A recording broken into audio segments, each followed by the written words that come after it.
بسم الله الرحمن الرحيم إذا زلزلت الأرض زلزالها وأخرجت الأرض أثقالها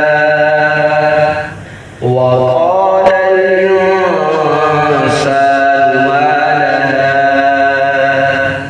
يومئذ تحدث أخبارها بأن ربك أوحى لها يومئذ يصدر الناس أشتاتا ليروا أعمالهم فمن يعمل مثقال ذرة خيرا يره ومن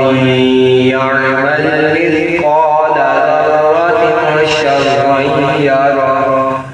بسم الله الرحمن الرحيم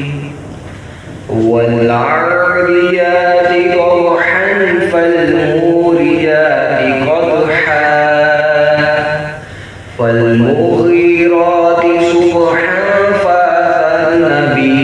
نقعا فوسطن به جمعا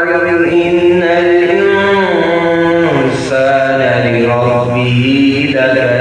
لكنود وإنه على ذلك لشهيد وإنه لحب الخير لشديد أفلا يعلم إذا بعثر ما في القبور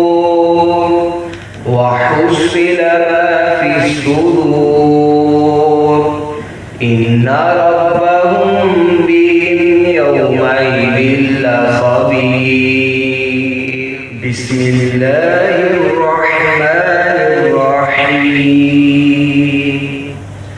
القارعة ما القارعة وما